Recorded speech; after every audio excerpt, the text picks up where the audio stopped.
जेव्हा म्हणजे वंध्यत्वाच्या बाबतीत आपण बोलायचं झालं तर जुन्या जमान्यात सुद्धा म्हणजे अशा असतील त्या म्हणजे होत्या काही केसेस. तर हे जसं तुम्ही म्हणा की मला तर नॅचरली झालं, हिला का होत नाही आहे किंवा असं जे येतं घरामधनं, तर ह्या तुमच्याकडे जेव्हा येतात पेशंट्स, तर एक साधारण काय गैरसमज तुम्हाला दिसून आला ह्या सगळ्याचा? गैरसमज म्हटलं तर सगळ्यात पहिले म्हणजे काय असतं की आपण जसं म्हटलो की स्त्रीबीज रिलीज होतं का नाही, कोणाला वाटतं माझी पाळी रेग्युलर आहे, मग मला काय राहायला प्रॉब्लेम आहे. 2, 3, 4 वर्ष 5 वर्ष ते वाट बघतात की पाळी तर बरोबर येते, मग बाळ काय राहत नाही.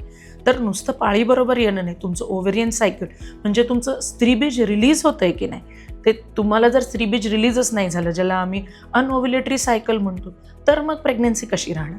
त्याच्यामुळे जर तुम्हाला 1 वर्ष झालं नॅचरली ट्राय करताय, तर तुम्ही हेल्प घ्यायला पाहिजे. जस्ट गेट इट चेक की सगळं व्यवस्थित आहे ना, मग तुम्ही अजूनही नॅचरली ट्राय करू शकता.